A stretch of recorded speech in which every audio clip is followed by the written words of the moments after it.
2024 Lok Sabha election results आ चुके हैं, लेकिन हमें ये ज़रूर समझना चाहिए कि काउंटिंग सेंटर्स के ऊपर काउंटिंग आखिर होती कैसे है। बात करें तो इस बार 642 मिलियन वोटर्स ने अपने वोट को कास्ट किया और इसी वजह से हम लार्जेस्ट डेमोक्रेटिक एक्सरसाइज को कंडक्ट कर पाए। वोट काउंटिंग ट्यूसडे को सुबह 8 बजे से ही शुरू हो चुकी थी, लेकिन इस एक्सरसाइज में कौन-कौन लोग थे और कैसे ये पूरी काउंटिंग करी गई, इसे समझते हैं। काउंटिंग करी जाती है रिटर्निंग ऑफिसर के अंडर। तो इसमें पूरा सुपरविजन जो होता है वो रिटर्निंग ऑफिसर का रहता है और चाहे तो कैंडिडेट्स खुद भी वहाँ पे प्रेजेंट हो सकते हैं या फिर उनके इलेक्शन एजेंट्स भी वहाँ पर रह सकते हैं।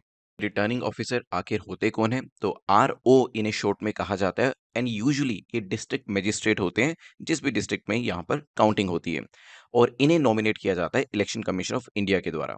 काउंटिंग के लिए अलग-अलग टेबल्स सेट करी जाती हैं और ईच काउंटिंग टेबल के ऊपर आपको एक सुपरवाइजर मिलेंगे जो कि यूजुअली एक गेजेटेड ऑफिसर होते हैं और इसके साथ-साथ एक काउंटिंग असिस्टेंट इसमें रहते हैं, एक काउंटिंग स्टाफ रहता है जो यूजुअली ग्रुप डी एम्प्लॉइज होते हैं। इसमें एक माइक्रो ऑब्जर्वर भी रखे जाते हैं।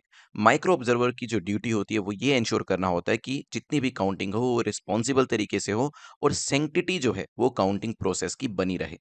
में भी ऑफिशियल्स को सिलेक्ट किया जाता है, उन्हें उनके डेटाबेस से लिया जाता है। मतलब पहले एक डेटाबेस को इकट्ठा किया जाता है, एक डेटाबेस को प्रिपेयर किया जाता है और उसमें से फिर ऑफिसर्स की नियुक्ति करी जाती है एक सॉफ्टवेयर के द्वारा। काउंटिंग हॉल के अंदर कौन-कौन लोग आ सकते हैं, किन-किन लोगों को इस चीज़ के लिए अलाउ किया गया है।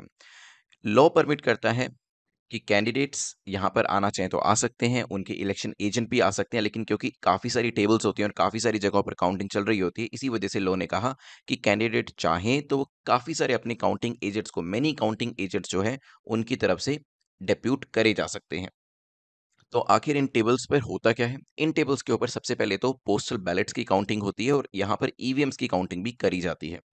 और ये टेबल्स जो कि काउंटिंग हॉल में लगाई जाती हैं, यहाँ पर counting supervisors, counting assistants, micro observers, election commission of India के द्वारा ऑथराइज्ड इंडिविजुअल्स या ऑब्जर्वर्स हो सकते हैं। प्रश्न और उठता है कि क्या काउंटिंग हॉल में मोबाइल फोन को लेकर जाया जा सकता है? तो इसके अंदर एंट्री जो है वो काफ़ी सारे लोगों के लिए पहले से रिस्ट्रिक्ट करी हुई है और इसमें जो रिटर्निंग ऑफिसर होते हैं, असिस्टेंट RO होते हैं, उनको भी मोबाइल ले जाने की अनुमति नहीं होती है।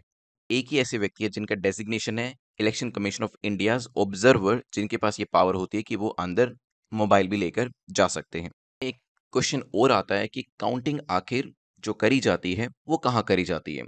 तो कंडक्ट ऑफ इलेक्शन रूल्स 1961 कहते हैं कि रिटर्निंग ऑफिसर जब भी इलेक्शन कंडक्ट होना है उससे एक वीक पहले ही कहाँ पर ये काउंटिंग होगी उसके बारे में बताते हैं और साथ ही साथ इसके टाइम के बारे में भी ये चीज़ बताई जाती है। और यूजुअली इसे RO का जो हेडक्वार्टर होता है इन द सेम कॉन्स्टिट्यूएंसी वहीं पर ही काउंटिंग कराई जाती है, हालांकि इसके अलावा भी किसी जगह को चूज किया जा सकता है। नेक्स्ट क्वेश्चन कि आखिर काउंटिंग शुरू कैसे होती है? देखिए इसमें दो तरीके के वोट्स होते हैं।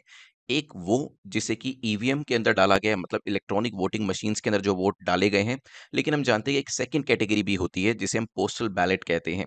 जैसे सीनियर सिटीजन अगर घर से वोट देना चाहे तो दे सकते हैं, फिजिकली चैलेंज्ड दिव्यांगजन के लिए भी ये फैसिलिटी अवेलेबल है। सर्विस वोटर्स अपनी ही लोकेशन से अगर वोट देना चाहते हैं तो वो दे सकते हैं।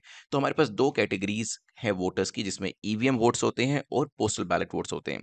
प्रोसेस जो है वो पोस्टल बैलेट्स की काउंटिंग से शुरू होता है और उसके आधे घंटे के बाद ईवीएम की काउंटिंग शुरू करी जाती है।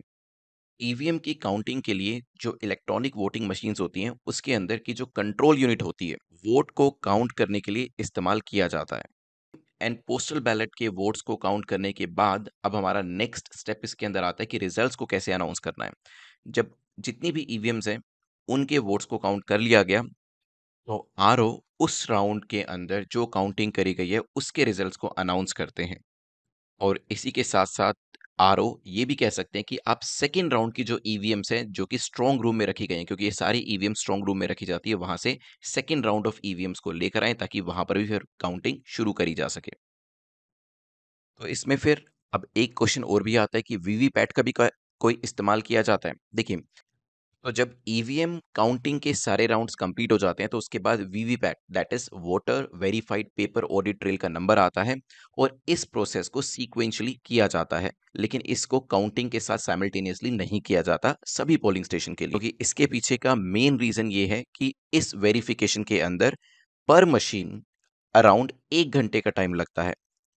इस रीजन की वजह से इसे साइमल्टेनियसली करने की बजाय इसे सीक्वेंशली किया जाता है, मतलब पहले सभी वोट्स को ईवीएम के थ्रू काउंट किया जाता है और उसके बाद मतलब जब ईवीएम काउंटिंग पूरी तरीके से कंप्लीट हो जाती है, तब सीक्वेंशियली हम वीवीपैट का जो वेरिफिकेशन प्रोसेस होता है, उसे शुरू करते हैं।